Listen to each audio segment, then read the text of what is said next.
Lakle lakle Inspector Tayai Tayai Tayai Ahan Bamaktada Inspector Tayai Tabiri Bishing Museum Sangrujamna Taramuk Chobolone Koknona Kurumzari Nasi Pujarriba Tankak Asi Lissingamag Chohunga Nifu Shuba Tankak Anana Tagachari Sanglaba Inspector Tayai Tonga Tonga Crime Mari Lane Wari Kaya Puning Luxing the Makotok Wari Singasi monodrama Amo Urgasu Toliva Todok Sing a sing but Todoki Tonga Tonga Crime Sing Puning Luxing Winner Nabamadi Togalon Janaron Haujiki Matam the Toliva Todo Watokia Miam the Tamduna Shanazariba Monodrama Hamad Anopatanka Topuzariba Nungshibagidama Nasina Anishuba Tankan Kanana Karita Nungshibagidama Kagidor Nungshibagidama Karito Bungamudriba Totally Asuma Todo Si Lepalita Marul Nairaba Taibung Panasida Nashishu Tantokchari Nungshibagidama Ahum Shuba Tanka Ngarangi Makha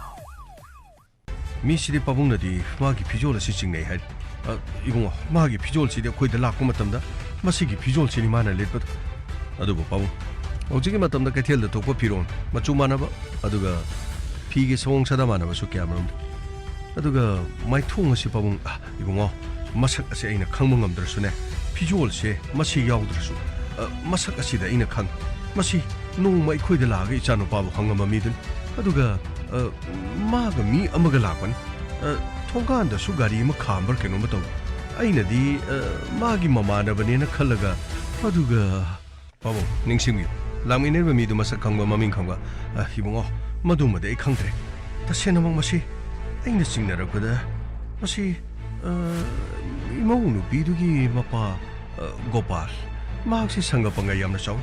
Mana Kunik Todana Ichano Pagi Kungul Lina Naba Babu Adudi Adongi Monu Bigi Mahaki address Ibungo Makuigi dress Ilo in a country Ilo in a taxi Pari de Babu I could show Mapama do the Satana Photo seeing a legami as he come riding I could see a bonus Aduga Adongi Sanopagi Lepangi dress to the I CS Deezer Masigi Mapamsida Babun Sapir Ichano Paso de Nuna Bafanga Yamno no Izaribon Sadabu Hosiki Me to go Babu Babuna de Midu Masakti habit Kanga to Midu Canano have the country I koyamo Adong Imonu Pigi Apopo the Mohangzaraga Canano have the Kangmanga bring Aduga Babu Adon Salimu from the Dongi Sanopana Lola Galabum Pumam Mapama City Mingo the Haidopi with the Padomat I Karima Haidokcha Matamase Yamna Pat Adubu Hosiki Mido Madu Ainamasa Kandrabasu I Monu Bigi Apopana the Shoy in a Kanga the Maman Pari Babungudi Babungshu Yonabatobi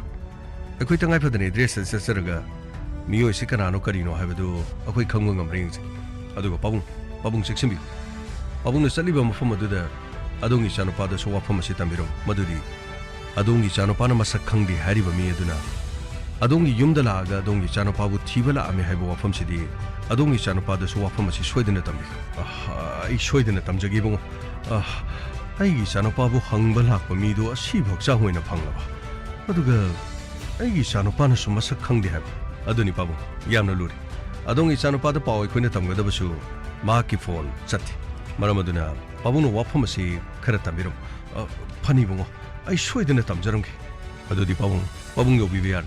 Panibungo I Sasaruki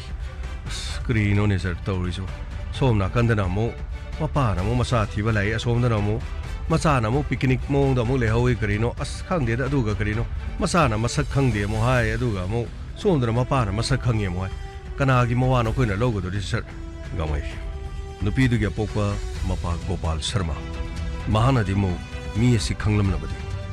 Aduga Mahakalak Mini Hariba Mia Dunakana Asiba Mia si Mamina Kari Mahana Mo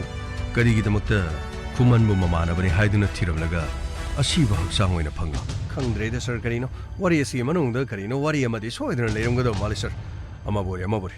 Wapamasi Kumanda Mokhang Lagasu I couldn't sweat in a combe Kuman I could discover Macredi Lord Mali Makoina Mapama do the lady Badu I could eat Lord to no lady when I have a sukant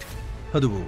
Mapama do the Makoina lady Badu Lord to no labor I in a Kalinisa picnic among the Carino Chag in San Carino ꯈꯪꯗꯦꯗ ꯁꯥꯔ ꯃꯣꯏꯒꯤꯗꯨ ꯊꯨꯝꯌꯥꯛꯄꯤ ꯀꯔꯤ ꯀꯔꯤ ꯑꯁ ꯁꯒꯣꯜ ꯋꯥꯏꯌꯣ ꯀꯔꯤꯌꯣ ꯑꯁ ꯈꯪꯗꯦꯗ ꯁꯥꯔ ꯃꯈꯣꯏꯅ ꯂꯩꯍꯧꯔꯤꯕ ꯃꯑꯣꯡꯗꯨꯒ ꯁꯥꯔ ꯑꯩꯗꯤ ꯏꯁꯤꯡ ꯆꯤꯡꯅꯈꯤꯕꯅꯤ ꯁꯥꯔ ꯒꯥꯃꯩ ꯑꯍꯥꯟꯕꯗ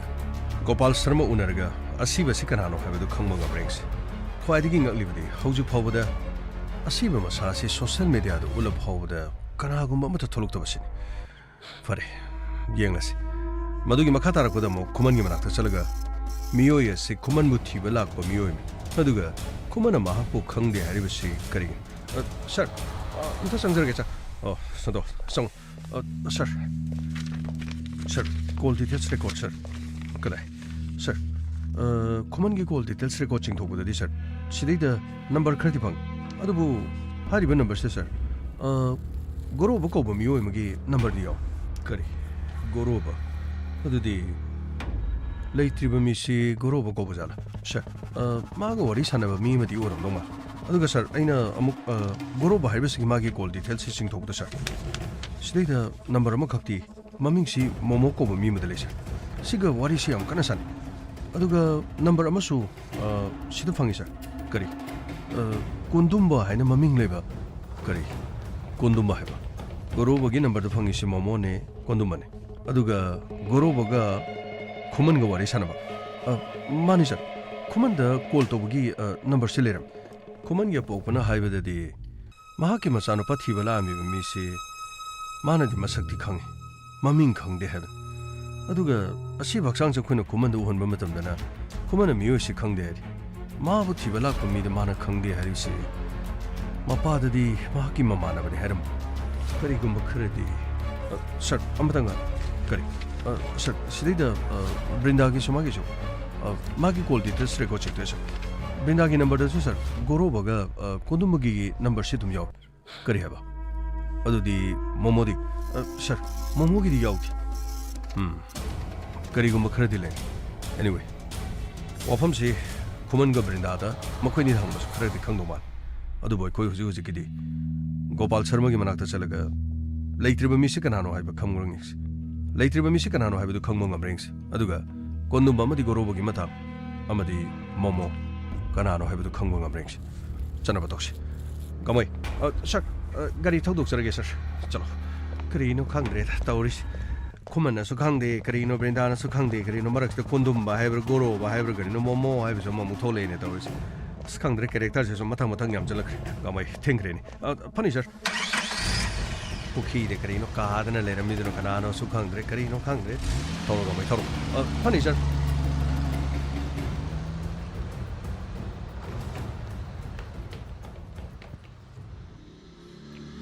여보,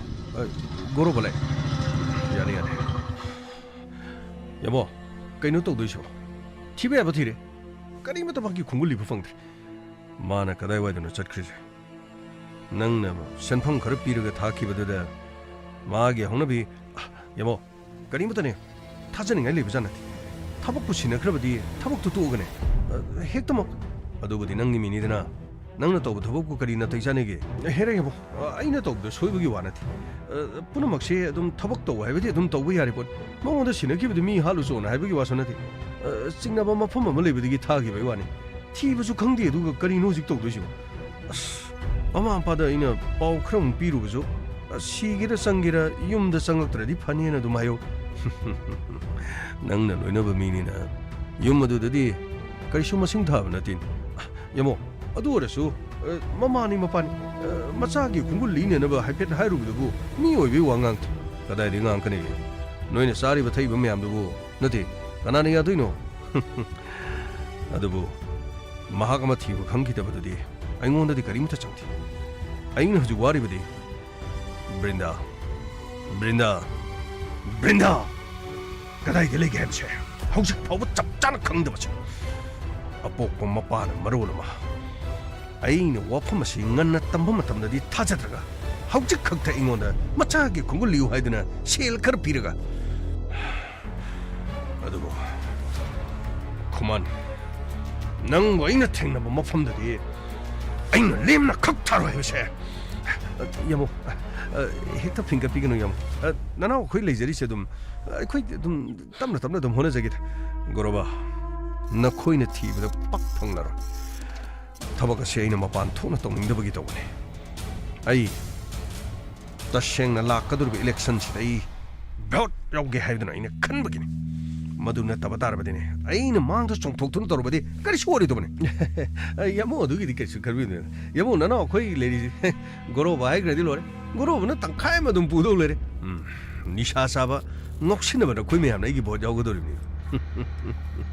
ꯈꯨꯃꯟ ꯐꯥꯎꯕꯒꯤ ꯈꯣꯡꯒꯨꯜ ꯂꯤꯕ ꯉꯝꯗꯕ ꯅꯪꯅ ꯀꯔꯤ ꯇꯧꯗꯣꯔꯤꯒꯦ ꯅꯪꯉꯣꯟꯗ ꯑꯩꯅ ꯁꯦꯜ ꯈꯔ ꯁꯤꯟꯅꯈꯤꯕꯗꯨꯗꯤ ꯅꯪꯅ ꯑꯃꯨꯛ ꯃꯣꯃꯣꯗ ꯑꯃꯨꯛ ꯁꯤꯟꯅꯩ ꯍꯧꯖꯤꯛꯅ ꯃꯣꯃꯣ ꯑꯃꯨꯛ ꯊꯤ ꯈꯪꯗꯦ ꯑꯗꯨꯒ ꯅꯪꯕꯨ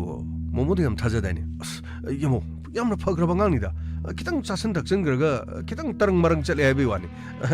ꯏꯃꯨꯡ ꯃꯅꯨꯡꯅ ꯃꯇꯝ ꯆꯥꯅ ꯑꯗꯨꯝ ꯌꯦꯡꯕꯤꯔꯗꯤ ꯑꯐꯕ ꯃꯤ ꯑꯣꯏꯗꯧꯅꯤꯗ ꯅꯤꯡꯕ ꯀꯥꯏꯔꯦꯅ ꯁꯨꯝ ꯀꯩꯅꯣ ꯈꯔ ꯁꯨꯝ ꯆꯥꯕ ꯊꯛꯄ ꯇꯧꯈꯤꯕꯗꯨꯗꯒꯤ ꯅꯪꯒꯤ ꯃꯤꯗꯤ ꯑꯗꯨ ꯉꯥꯛꯇꯅꯤ ꯒꯨꯂꯤ ꯆꯥꯕ ꯅꯝꯕꯔ 4 ꯆꯥꯕꯅꯕꯨ ꯀꯔꯤ ꯑꯐꯕꯅꯣ ꯇꯧꯗꯣꯏꯗꯨꯕꯣ ꯑꯁ ꯌꯥꯝꯕꯨ ꯂꯥꯟꯅ ꯂꯧꯕꯤꯔꯦꯗ ꯑꯩꯈꯣꯏꯅ ꯇꯧꯕ ꯉꯝꯗꯕꯕꯨ ꯀꯔꯤ ꯂꯩꯒꯦ ꯂꯩꯀꯥꯏꯗ ꯃꯤ ꯐꯥꯕ ꯐꯨꯕ ꯍꯥꯠꯄ ꯇꯨꯞꯄꯒꯤ ꯊꯕꯛꯁꯤꯗꯤ ꯑꯩꯈꯣꯏꯅ ꯑꯗꯨꯝ ꯇꯧꯗꯨꯅ ꯑꯗꯨꯝ ꯂꯥꯛꯑꯕꯅꯤ ꯅꯝꯕꯔ 4 ꯆꯥꯕ ꯒꯨꯂꯤ ꯆꯥꯕ ꯃꯣꯃꯣꯒꯨꯝꯕ ꯁꯤꯖꯤꯟꯅꯔꯒ ꯃꯤ ꯍꯥꯠꯄ꯭ꯔꯣ ꯑꯩꯅ ꯅꯉꯣꯟꯗ ꯊꯥꯖꯔꯨꯕꯁꯤ ꯑꯔꯥꯟꯕꯅꯤ ꯑꯋꯥꯡ ꯈꯨꯟꯗ ꯃꯈꯣꯏ ꯆꯠꯂꯝꯒꯅꯤ ꯍꯥꯏꯕꯁꯦ ꯑꯩꯒꯤ ꯆꯞ ꯆꯥꯕꯅꯤ ꯃꯐꯝ ꯑꯗꯨꯗ ꯃꯥꯕꯨ ꯌꯦꯡꯉꯨꯆꯣꯅ ꯊꯥꯈꯤꯕ ꯅꯠꯇ꯭ꯔꯣ ꯑꯗꯨꯒ ꯍꯧꯖꯤꯛ ꯐꯥꯎꯕ ꯃꯥꯅ ꯍꯜꯂꯛꯇ꯭ꯔꯤꯁꯤ ꯌꯦꯡꯉꯨ ꯑꯋꯥꯡ ꯈꯨꯟꯗ ꯉꯥꯎꯗꯨꯅ ꯃꯍꯥꯛ ꯑꯗꯨꯝ ꯂꯩꯔꯕ ꯖꯥꯠꯂꯣꯕ ꯌꯦꯡꯉꯣ ꯑꯋꯥꯡ ꯈꯨꯟꯗꯗꯤ ꯃꯍꯥꯛ ꯂꯩꯇ꯭ꯔꯤ ꯐꯣꯟꯁꯨ ꯁ꯭ꯋꯤꯆ ꯑꯣꯐ ꯂꯩꯕ ꯑꯗꯨꯒ ꯃꯥꯅ ꯊꯧꯈꯤꯕ ꯒꯥꯔꯤ ꯑꯗꯨꯁꯨ ꯑꯁ ꯒꯥꯔꯤꯗꯨꯁꯨ ꯑꯩꯒꯤꯅꯤꯅꯦ ꯇꯧꯔꯤ ꯒꯣꯔꯣꯕꯥ ꯑꯩ ꯇꯥꯅꯤꯡꯗꯦ ꯀꯣ ꯑꯩ ꯇꯥꯅꯤꯡꯗꯦ ꯍꯥꯏꯁꯤꯅꯤ ꯑꯩꯅ ꯕ꯭ꯔꯤꯟꯗꯥꯒꯤ ꯈꯣꯡꯒꯨꯜ ꯂꯤꯌꯨ ꯈꯨꯃꯟꯒꯤ ꯈꯣꯡꯒꯨꯜ ꯂꯤꯌꯨ ꯍꯥꯏꯗꯨꯅ ꯅꯉꯣꯟꯗ ꯑꯩꯅ ꯁꯦꯟꯅꯕ ꯅꯠꯇ꯭ꯔꯣ ꯑꯗꯨꯒ ꯅꯪꯅ ꯑꯃꯨꯛ ꯅꯝꯕꯔ 4 ꯆꯥꯕ ꯅꯪꯒꯤ ꯇꯤꯝ ꯑꯗꯨꯗ ꯁꯦꯟꯅꯔꯒ ꯍꯧꯖꯤꯛ ꯐꯥꯎꯕꯗ ꯀꯔꯤꯒꯨꯝꯕ ꯑꯝꯇ ꯄꯨꯊꯣꯛꯄ ꯉꯝꯗꯦ ꯊꯕꯛ ꯑꯁꯤ ꯑꯩ ꯌꯥꯎꯁꯟꯗꯕ ꯌꯥꯔꯣꯏꯗ ꯑꯩꯅ ꯏꯂꯦꯛꯁꯟꯒꯤ ꯈꯜꯂꯒ ꯇꯨꯃꯤꯟꯅ ꯑꯩꯅ ꯂꯩ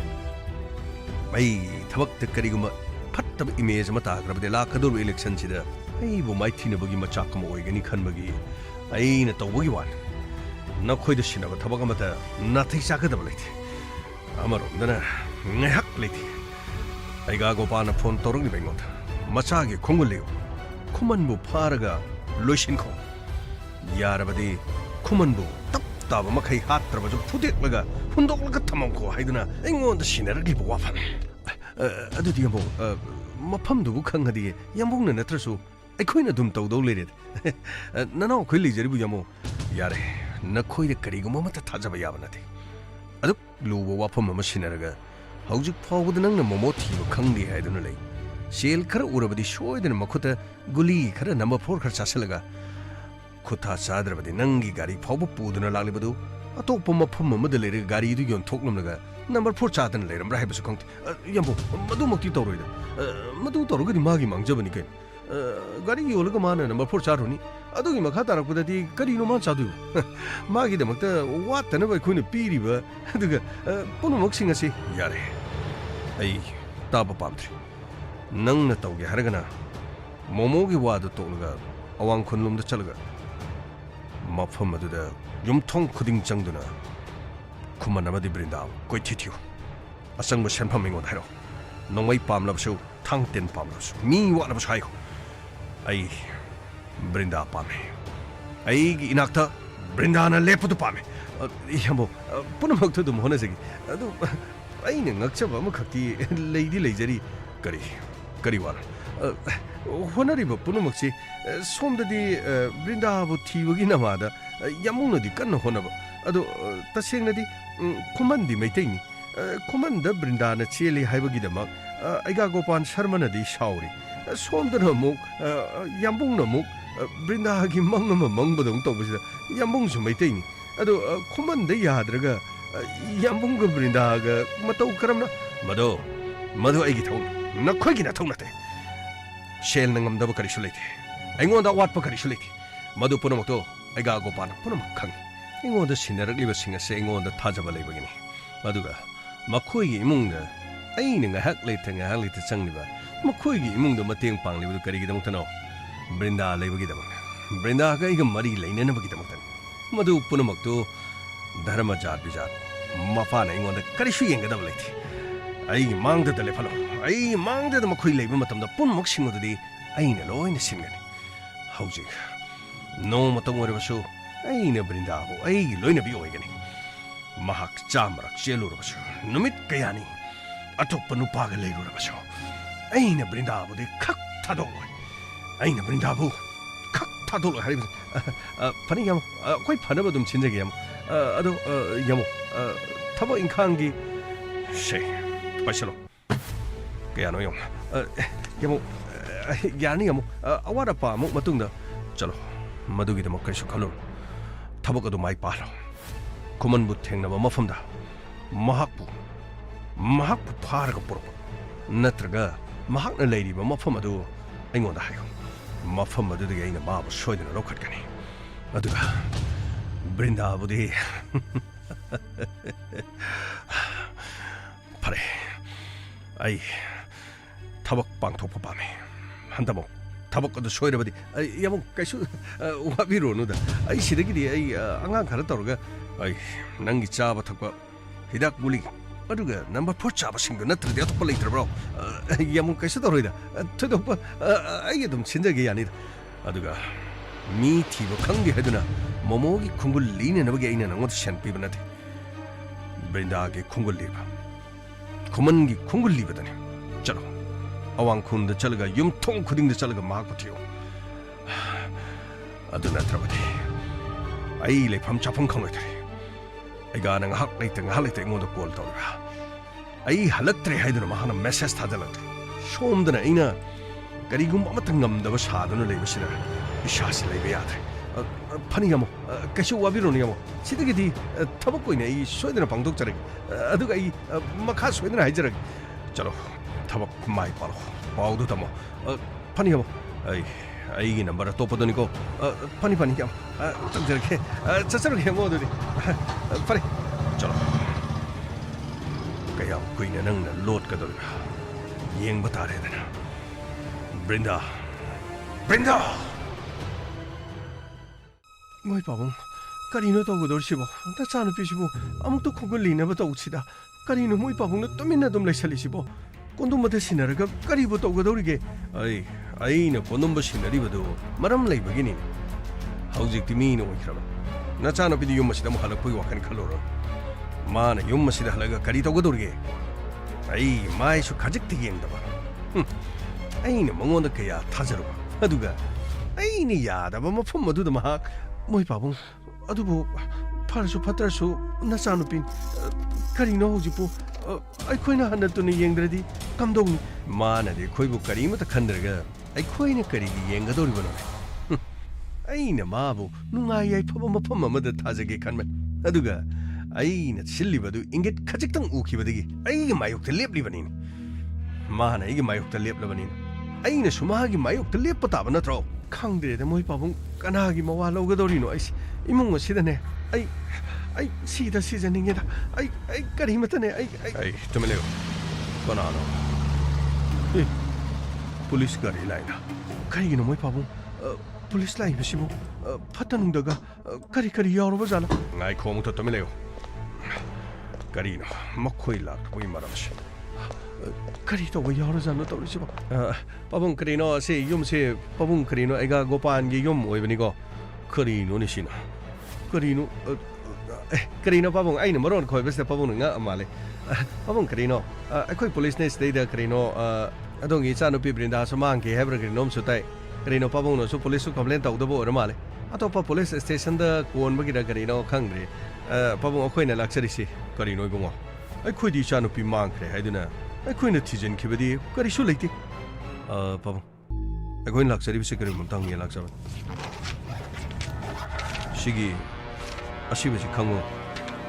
kono hanune sibo sidi no koina hairi sibi bungo aigi sa mangre aigi sa manghibadu no koina masida uliba siba sai aigi sa ni haigadori bro ai hibungo aigi didi isa no pini ne no koina sida uli sidi kari no ne sidi ha ochari badu adongi sa no pini habade koina haikibale aduga babung adongi sa no pisi yumasidagi ya hibungo nungshi nungongi apa amba kada seli ba haibadani bu chacha krasan chenja krasan jat dharma manadaba aduga mahak brahman aduga mahana cheli baduna maitei ai khoi gi oina de mahak sikhre na lore bu adunane mahi maramdadi aikhoi karimata hangbirano imu karimata hangbirano oh fare pabung aikhoi mafam asida dongi chanupi hangbala kusunati adongi chanupi yumdagi thokraga hauju phawbada anyway amabura shu adongi chanupi thinena bagidama pabung karim to hona bidaba mal hibungo aina haikre isa adu shirena khankrabane idi aduna mabu thiraroi haidana aina thidraban aduga pabung aikhoi mafam se laksari se maroin sigi asiba haksang se mahana hingni matamda adongi chanupi ga punna satmina kiba kuman gi yumda kuman bu hangba laklami haibas mahakka miyoi amaga sulai miyoi edudi kanano haiba imung manuna di khanghautre oh imung ho koina lakliba sidi kuman gi imung manungna complain tawbudagi laklam liba mi dugi khungul ibungo madudi ai karimata khangba lei masa no pabu hangba lai dusu ai kanano haiba ai karimata khangjadi ibungo fatta nungda tholagane ai ga di paksan biran ai su isa du yum sidagi thokriba isa phawbada aina thidraga misa gi damak aina wahaba haibududi bungo madudi oidraba wani koi bungo madudi oidraba wani babung aikhoi babung da karimata huji phawgi de tainat aduga babung adomnadi adongi chanupi gi khungul lidraba su chumi kuman gi pokpana di machanupa gi khungul li aduga machanupa bu masak khangdaba mi man yumda thiba laklamba hairiba mi edu matam khara leiraba matungda pukri da ising da taaduna asiba hachang oina leramba miyoi aman miyoi se kanano haiba aikhoi su khangre adubu pam akhoi khongol yam kana li amaromda mahaki furi khawda mobile number am khak yarumki kari haibe bungo mobile number am yarum heba mani pam mobile number se thai kana kisuna adongi chanupi puduna satkriba kuman gi number si mangoda yarumki kari noni harisibo magi furi khawdudi kari gi pam madugi maram se soidana legani kuman bu thina ba natraga kuman gi mobile number adu seed column ni ibanati text ning thi jana torbo haibadi ising da tari ba hakchang adu da money bag ama yaronki money bag to the mahaki identity karimati yaromti adu che ama ning thi jana computer gumada nam thokloba mai amana iraga number adu yaronki number se khona call to matamda number di chatkidi adu number du gi last location khoni yengpada phone odi khangudana amuktang on torpudagi location khone khangki amadi makhoi buthiki kari haibibungo adudi ichanupi brindaga khumanga man makhoi mafam amada leram adubu imung manungna makhoi mangkhre natra makhoi thibiu haiduna khoi karimta haraktabana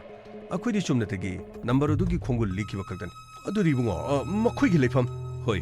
makhoi gi leifam makhoi khang adubu haujikti makhoi mafam madu honga madra maramdi aikhoi makhoi ga thingnaba matam adudadi makhoi yum thadoktuna chelakpani haiba khangti asiba hakchang aduda yarom number adugi khongul libada aikhoi location track tawba matamda phone adu amukaktang on toromlaga off taw adubu on torpo matam aduda location oki mamphom du chapada mafam aduda dongi chanupi amadi kuman makhoi leramba thingnaki ibunga makhoi tekta kaidana lehobra makhoi karisu ta hogdeko makhoi aso engam karim te hogdeko ima makhoi karimata tawdi yamna nungaina lehowi makhoi yamna nungaina lehowi ibungo makhoi gi mafam do address to aikhoi dam tapiyo aikhoi mafam du da chalaga aikhoi thik amukta tawge babu makhoi gi number di babung khoi chung khangani aduga babu aikhoi gi makhoi gi thena ba matam da makhoi ne leiri budi yum da gi chalaga lotuna leiri bane haibudi aikhoi ta sina khangidi hauji mafam du da koi chalurabani na atopa mafam ma hongangani na aini khandi ibungo adu orabashu makhoi gi leifamdo ai khangni makhoi bu pharaga puraglagane ai thik amukta tawge ai ikhuthe pen makhoi bu amukta warke babung madugi da mukto rodi akhoi bu ngapiu nupa nupi ani ain gi matungina makhoi ni masagi chahi surabadi lohong khongdongba court marriage masidi aduma aini yaba ngaktan aduga babung makhoi bu mafam chana koksan biraga hauji di thokrabanina babung khoina loksin biraga makhoi ni gi ningba pambada chathabi bide kari kaibaki ibungo madu akhoi gi wani madu dana khoina usan birakan dharma manadaba jat manadaba masen longna leina ba haibase ai khoini ya deni bungo babung madu di babung gi apaman akhoina kashu yachar adu babung adong i chanupi thiribani natraga khuman bu thiribani haiduna kariguma sibana ba thubu cheiba madu da tholok labadi makhoi gi khongol libiyo haiduna ꯃꯈꯣꯏꯒꯤ ꯑꯄꯣꯛꯄ ꯏꯕꯣꯇꯣꯝꯕ ꯑꯩꯈꯣꯏꯗ ꯃꯆꯥꯅꯨꯄꯥꯒꯤ ꯈꯣꯡꯒꯨꯜ ꯂꯤꯕꯤꯌꯨ ꯃꯗꯨꯒꯤꯗꯃꯛꯇꯁꯨ complain ꯑꯃ ꯑꯩꯈꯣꯏꯗ ꯂꯥꯛꯇꯣꯏꯅꯤ ꯏꯕꯨꯡꯉꯣ ꯑꯩ ꯉꯁꯥꯏꯅ ꯈꯪꯈ꯭ꯔꯕꯅꯤ ꯅꯈꯣꯏ ꯃꯐꯝ ꯑꯁꯤꯗ ꯀꯅꯥꯅ ꯍꯥꯏꯕꯗꯒꯤ ꯂꯥꯛꯂꯤꯕꯅꯣ ꯍꯥꯏꯕ ꯑꯩ ꯆꯞ ꯆꯥꯅ ꯈꯪꯈ꯭ꯔꯕꯅꯤ ꯄꯥꯕꯨꯡ ꯋꯥꯔꯧꯕꯤꯕ ꯌꯥꯗꯦ ꯑꯁꯤꯕꯁꯤ ꯀꯅꯥꯅꯣ ꯍꯥꯏꯕꯒꯤꯗꯃꯛ ꯑꯩꯈꯣꯏ ꯂꯥꯛꯈꯤꯕꯅꯤ ꯑꯗꯨꯒ ꯄꯥꯕꯨꯡ ꯑꯁꯤꯕꯁꯤ ꯀꯅꯥꯅꯣ ꯍꯥꯏꯕ ꯑꯩꯈꯣꯏ ꯆꯞ ꯆꯥꯅ ꯊꯤꯈꯤꯒꯅꯤ ꯑꯗꯨꯒ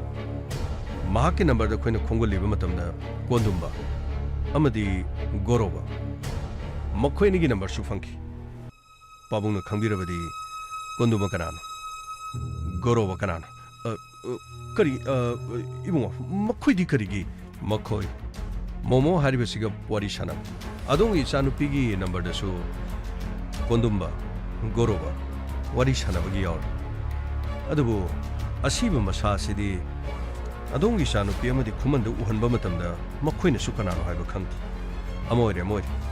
ꯁꯤꯔꯤꯕ ꯃꯤꯑꯣꯏꯁꯤꯒꯗꯤ ꯑꯗꯣꯝꯒꯤ ꯏꯆꯥꯅꯨꯄꯤꯒ ꯈꯪꯅꯗ꯭ꯔꯕꯁꯨ ꯈꯨꯃꯟꯒ ꯈꯪꯅꯗ꯭ꯔꯕꯁꯨ ꯒꯣꯔꯣꯕ ꯑꯃꯗꯤ ꯀꯣꯟꯗꯨꯝꯕꯒꯗꯤ ꯈꯪꯅꯔꯤ ꯑꯃꯗꯤ ꯃꯈꯣꯏꯒꯤ ꯐꯣꯟꯗ ꯋꯥꯔꯤ ꯁꯥꯟꯅꯕꯒꯤꯗꯃꯛ ꯀꯣꯜ ꯗꯤꯇꯦꯜꯁ ꯔꯦꯀꯣꯔꯗ ꯅꯝꯕꯔꯁꯤ ꯌꯥꯝꯅ ꯀꯟꯅ ꯆꯣꯡꯊꯣꯛꯏ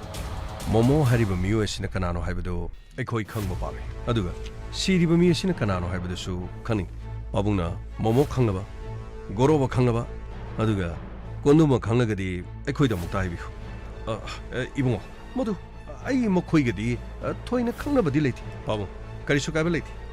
ꯒꯣꯔꯣꯕ ꯃꯍꯥꯛꯀꯤ ꯅꯝꯕꯔ ꯌꯥꯎꯔꯤ ꯅꯝꯕꯔ ꯑꯁꯤ ꯍꯧꯖꯤꯛ ꯆꯠꯇꯕꯒꯤꯅꯤ ꯑꯗꯨꯒ ꯀꯣꯟꯗꯨꯝꯕꯒꯤꯁꯨ ꯑꯩꯈꯣꯏ ꯁꯣꯏꯗꯅ ꯈꯪꯒꯅꯤ ꯑꯃ ꯑꯣꯏꯔꯦ ꯃꯈꯣꯏꯒꯤ ꯀꯣꯜ ꯗꯤꯇꯦꯜꯁ ꯔꯦꯀꯣꯔꯗ ꯍꯥꯏꯕꯗꯤ ꯑꯗꯣꯝꯒꯤ ꯏꯆꯥꯅꯨꯄꯤ ꯑꯃꯗꯤ ꯈꯨꯃꯟꯒꯤ ꯅꯝꯕꯔꯗ ꯅꯝꯕꯔ ꯑꯁꯤ ꯌꯥꯎꯔꯝꯕꯅꯤꯅ ꯃꯈꯣꯏꯅꯗꯤ ꯁꯣꯏꯗꯅ ꯀꯅꯥꯅꯣ ꯍꯥꯏꯕꯗꯨ ꯈꯪꯒꯅꯤ ꯄꯥꯕꯨꯡꯅ ꯇꯥꯅꯤꯡꯗ꯭ꯔꯕꯁꯨ ꯑꯩꯈꯣꯏꯅ ꯏꯕꯨꯡꯉꯣ ꯇꯥꯅꯤꯡꯗꯕꯒꯤꯗꯤ ꯅꯠꯇꯦ ꯏꯕꯨꯡꯉꯣ ꯑꯩ ꯑꯉꯥꯡꯁꯤꯡ ꯑꯗꯨ ꯀꯣꯟꯗꯨꯝꯕꯁꯨ ꯈꯪ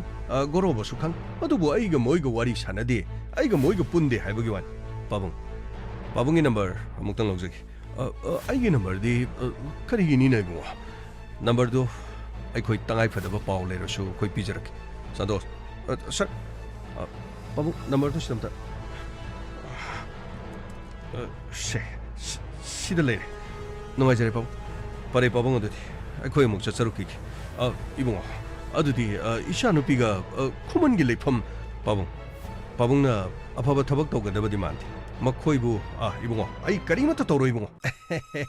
karina pabung je som ngasai makai som yenge na som yeng mane ta ge na som ta bane akhoi sing ngasai dagi lakpa je pabung na karino thoi oi daba gum kare no pa mayum dagi kare do tawbada taw haiba gum sa tawi ga pabung karino hojike khoina hangjaba kondumba haiber goroba haiber karino makhoi gi number gumba kari gumba natraga makhoi khangi khangde haibagi wafam da su pabung na thawai adu ga cha no pi gi leifam haibi on haiba sibo isa no pi ga karino no pa do hato pi gi hairi ro pabung karino ibungo na hari si karino ibungo na hari si karino ai bu mi hat point ubrane nate pabung la na logino pabung na dinga sai karino isa no pi secret no haira ga mu isa no pi gi leifam mu ta pi o haiba da haijabani da ibungo ai isa no pi do mado ai warak ikut chinane ikut pena I warak hari basani aduga lamhen ba ai mayok tale ba nung common hai bado maduga I warak es kreno ne pabung is phong na khoi mang da dong warak hari je khutta ain pa bi ge hai ro kreno pabung gi was ti am na logre sir sibu karino haido mana phaga dor jala sibu magi mong sibu gamai akhoi chana batokshi goroba amadi kondumba aduga momo kanano chap chana khangne na bathisi asiba hakchang amagi hauji phawada kariguma pata khangdriba aduga goroba amadi kondumba makhoi gi number di hauji shu switch off tawduna lei karino babung makhoi gi number ga khangadi babung makhoi de ko haido pirone aduga karino babung no goroba ga kondumba gi number do karino amaduna karino momo haibna trasa adugi number do khoi de ko pibirone onara sine ador akhoi na mo karino somda adongi chanupi ga khuman ga leifam do akhoi mo haijarage ona ba yabro pabung he ibungo nang nga sai de ge ini yeng mani ai ngon da nang usit thoi da ba kariyam na bagi mo ngam ba tawi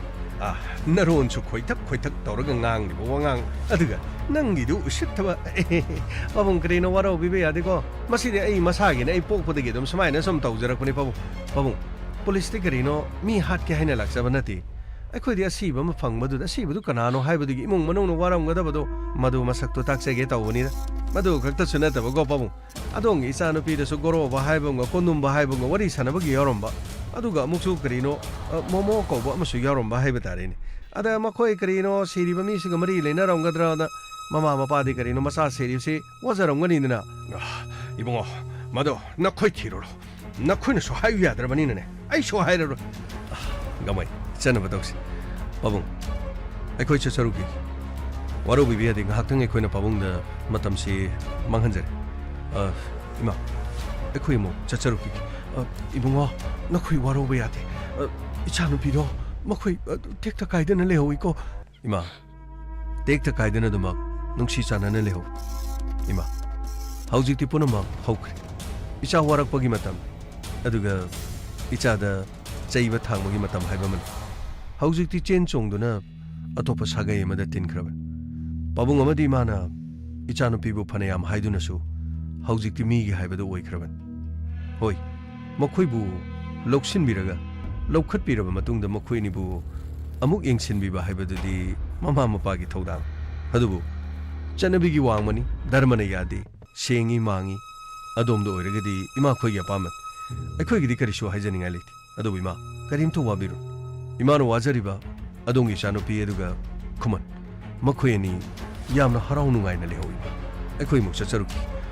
ꯄꯥꯕꯨꯡ ꯋꯥꯔꯧꯕꯤꯕ ꯌꯥꯗꯦꯀꯣ ꯅꯆꯥꯅ ꯀꯔꯤ ꯀꯔꯤ ꯁꯣꯏꯈꯤꯕ ꯂꯥꯟꯈꯤꯕ ꯂꯩꯔꯁꯨ ꯄꯥꯕꯨꯡ ꯈꯨꯔꯨꯝꯖꯔꯤ ꯄꯥꯕꯨꯡ ꯖꯩ ꯖꯩ ꯖꯩ ꯑꯩꯈꯣꯏ ꯑꯃꯨꯛ ꯌꯧꯖꯔꯨꯈꯤꯒꯦ ꯌꯥꯔꯦ 이봉아 ꯆꯠꯈ꯭ꯔꯣ ꯅꯈꯣꯏ ꯆꯠꯈ꯭ꯔꯣ ꯐꯅꯤ ꯐꯅꯤ ꯄꯥꯕꯨꯡ ꯅꯊꯧꯅ ꯀꯔꯤꯅ ꯄꯥꯕꯨꯡꯗꯤ ꯁꯥꯎꯕꯤꯈ꯭ꯔꯦꯗ ꯒꯃꯣꯏ ꯂꯥꯎ ꯆꯠꯁꯤ ꯂꯥꯎ 우식 타워이다 봐. 우식 타워이다 봐. 먹코이니 띡딱 가이드는 래. 헤이 마마. 낭수 먹코이 미장나. 가리노 모이 바봉나 뽕사우도 사우베리도 보. 나사누 비도 코이는 하나 와레 와템. 아도부 야드레드나. 하우직디 마소 마기 아닝바 파마다 sak. 마시 punumakse 먹코이 바봉기네 아이나 콰이디기 야닝다바 말레. 가리노. 앵원데 야닝데디 가리노. 하. 앵원데 야닝데 하이지 가리노. 모이 바봉나 가리기노. 콘돔바부나 미오이네 칼 아두가 코만부나 미오이네 칸다바 이마름 가이기노 콘돔바두나 센 khara pai thika tawi aduga bhot lep kadori haduna moi pabuna mi오이네 uribro madugine madugi hakkan dudani nacha nupi ne soidana machi awaba ta tare haidana mana horaga khumanda chen boirangani ai mama nang yum masida leraga aiga punna leminaga aingona aiga mayokta leibagi maram karino ha nang chai chagana yengba taredana kayam kuine lole habdo pawse konumba tamdaba yade makhoi gi lepham police na di khangaga makhoi ne karige thiba ngamdri banone moi pabung hojik suma tam lei konumba do maithain adugane kuman chu maithain moi pabung na di dharma jat bijat manadaba gi mong da hairaga moi pabung ni yengi ba mi engdu de igade hey nang chai char kare chang yemong da thang thalo nang konumba do magi number do anaudu kadai chakare 폰 떨어가 빠우시 못해 담기게 전에 아이 고놈바 하로 바봉 कई तौर के बो है न कोई करी मत थीद्र मालेने हा पुलिस लामिने स्लेदा करीनो असीब मगी फोटो सु पाइदनो लाइने मी दु कनानो हाइदन हंग आइदि न खोइने कुमन हातोक लगा कुमन गे सी भक्सांग पोरक पुइनिगे दुगा कनानो मसक खंगबा मा ai न खोइने करिगे दमो कुमन बुथिबा फंगदे कुमन ग ब्रिंदा ग मफम मबद चप चाना मखोइ लेरे हाइरिने पुलिस नदि मखोइगे खोंगुल लिबंग मगना खोइने करिगे ngamद्रिबनो बाउ मसिपुनमक गरोबदा आइना सिना थोनरे hey nangna nahan makai phone switch off tawdunu leididunu kari maram ginone madudi secretary janane ai number ma pabungda aina pijaribetan hoine number du dani ne aina torokle basa nahan makai dinanga su pau phone de nati na khoina kari gidam tu na khoi phone chalandana thamidu kari gino haibani ne pangthokadori ba thobokse ai khogi number mi na khangkiba yabade thabak ma pangthokpa matamda number se silagade bau ai khoina mai pakadori masina hayeng tungda madu tigal ko matamda ai khoi kanam ta channel dori bane oh adugumba leibra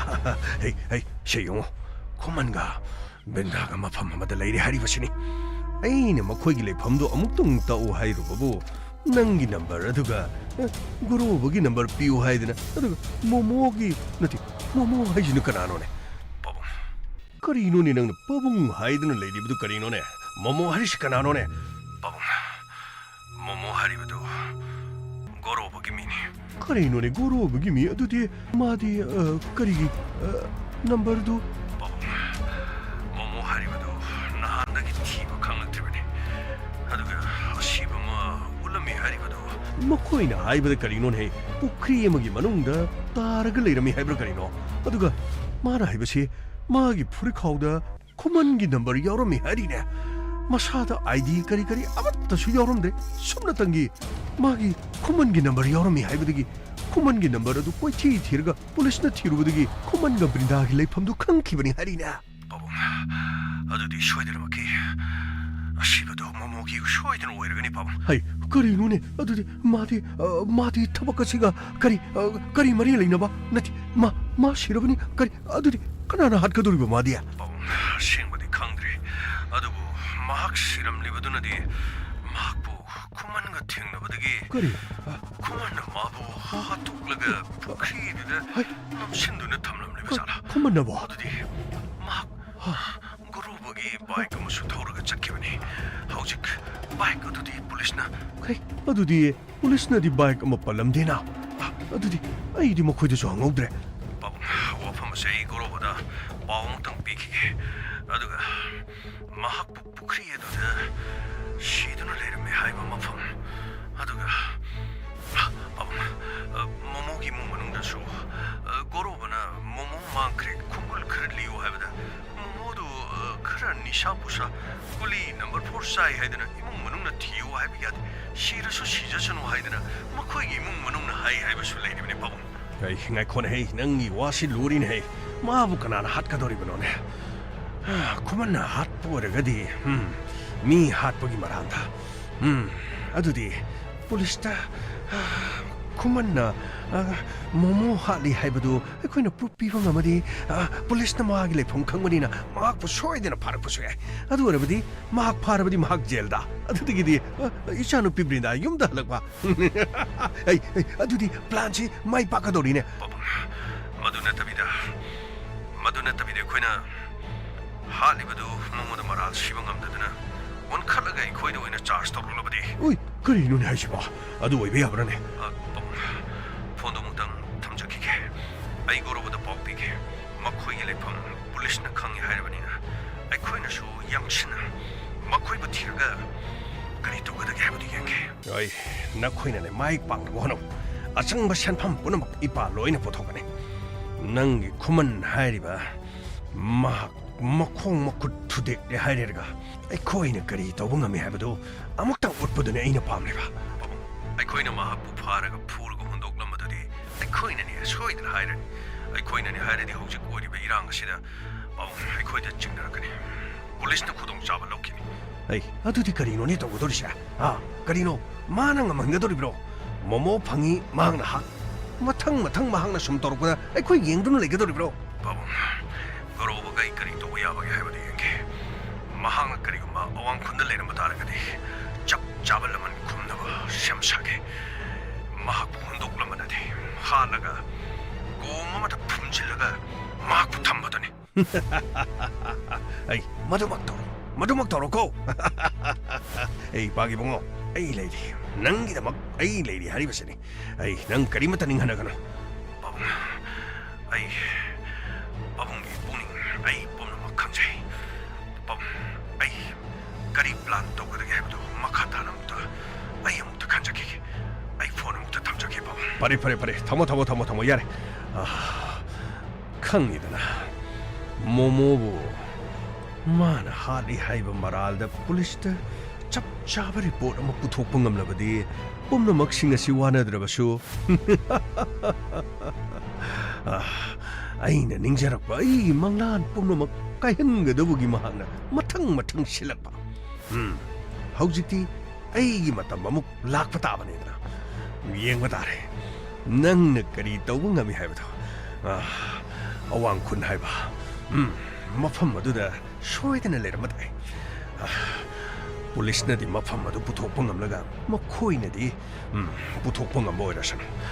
Young बतारेदना करिनोने मोइ पाबुना तोरिसिबो मी हातोरिब्रा कइनो तोरिसिबो आइबो पुलिसता चलगा वारी सिगी मखा हयेंग अमुक ताबिरसी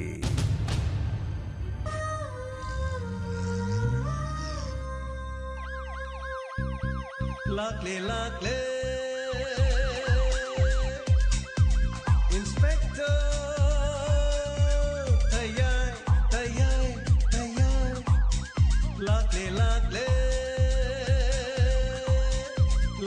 Lakle Inspector Tayai Uthanaba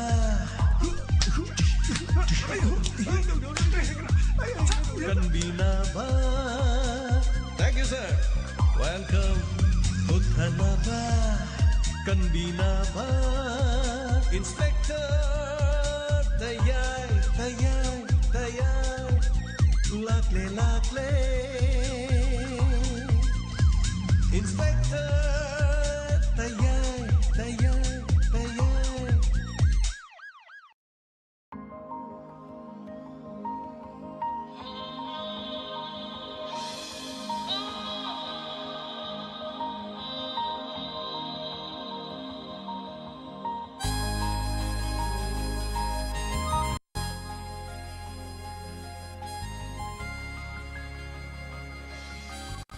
Hana thagachari ngasigi Inspector Tayai ngasigi tangkakta yawiriba lising amaga chahunga nifuga mathoi suba tangkak thagachari tengwa phawda tabiriba sing ngasigi mioi live ta chamriga yankhai mo lebiba thagachari hana wari se athengmada sandokchaba wari oibana adum thenge haitar thank you so much thagachari wari se koigi yamna lu wari mani haitare NUNGSHIBAGEEDAMAK na haiba wari sida so tamina si mathang wari sigi thank you so much ngasigi sarukte yoberiba pumnamak aduga birthday mathang yaifa mangon ma pemina si happy birthday namoijam yaifa maitei sanob namoijam Surendra Kumar maitei and namoijam ongbi Anjali Leima hainobo kawang namoi khul many happy returns of the day afaba yaifa bo resno punjinung changba Chasigi mamang sahi da so haitare koina birthday gi wish pizza kibani thank you so much family bu so hanana thagachari phabai ai phabo re sunu chagi soi angam yaudaba aduga punchinung sangmana da yektaba matam punamak ta palem batawgi seba matom lom na tawba aduga phabai ai phabo ore sunu mai sing nungsit kodong thiba punamak ta gi ngak thok piba ore sunu many happy returns of the day happy birthday namojam yai phaba maitei and yaifabagi mung manung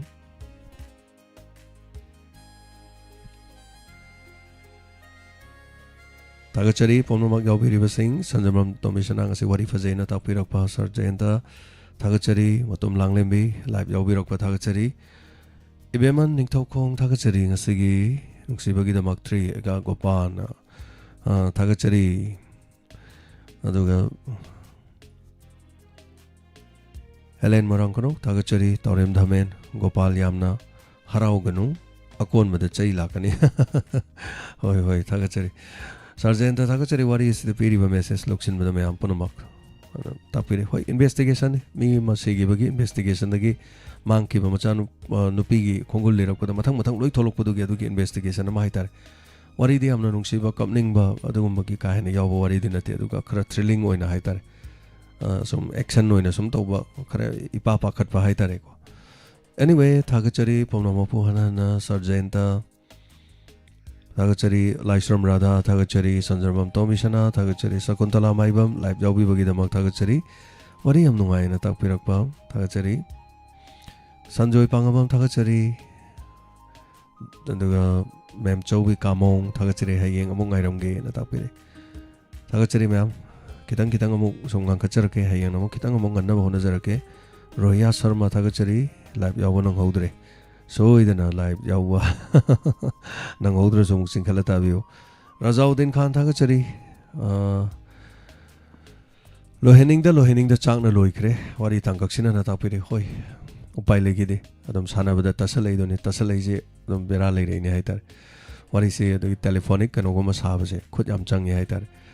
aduna thank you so much thagachari yungkhai bam helen warang kuno masagi tangkang nungai na changna loikre wari makha ngai jari na takpirakpa thagachari daina khois boniam wari makha taning bana ngai bawa dauri wari yam nungai takpire thagachari namita devi duga madam sakuntala sarjenta wari na piri ba message na takpire thagachari ai paja khare mohana laimayung sunita thagachari wari yam na fazai pa bu thagachari live yauri cheso na takpire se sunita live yawi bagidamak thagachari sarungbam ahanbi leima thagachari live yawi bagidamak adagi samjet thagachari you samjet aitare kari no you thagachari imamani tombi asem thagachari hanana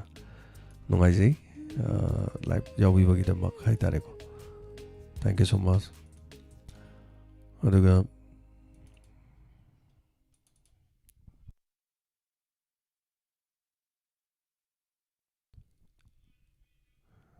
sanzamam tombishana thagachari taurim dhamen thagachari wari ase mai chingba horaga loi khiba yamna chai oi si tana bana sagalakpani haitare nan makai character uram da character ani hom manga lebadu thogle character sing se thola bani na wari dum loisalani kuiraro soidana hayeng adum loibasu ye adana part 5 yaudrusu dum loibe haba wari ni adana yamina se hay thagachari motum langlembi wari yamna fazai brindagi mapagi wakal se faten hoi ma aseng amangi adu adagi de som hairaka na mano somda sen pai ba mi madi mano wakalam de leiba haita anyway amawre adu pomnu makse nungsibai damak ne haiba wari duni wari de adum thola lere maming de adum haido khram ni na haita nungsibai damak aisida de keso kaina baudi oira roidoine adubu pomnu makto kamaina waroisen lakhi haiba duni ngai ga doris aduni yaminarsi thagachari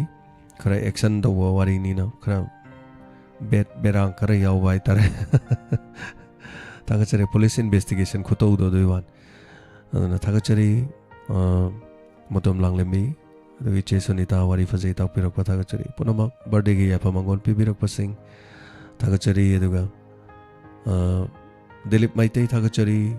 anana anju thoksom happy birthday tak pire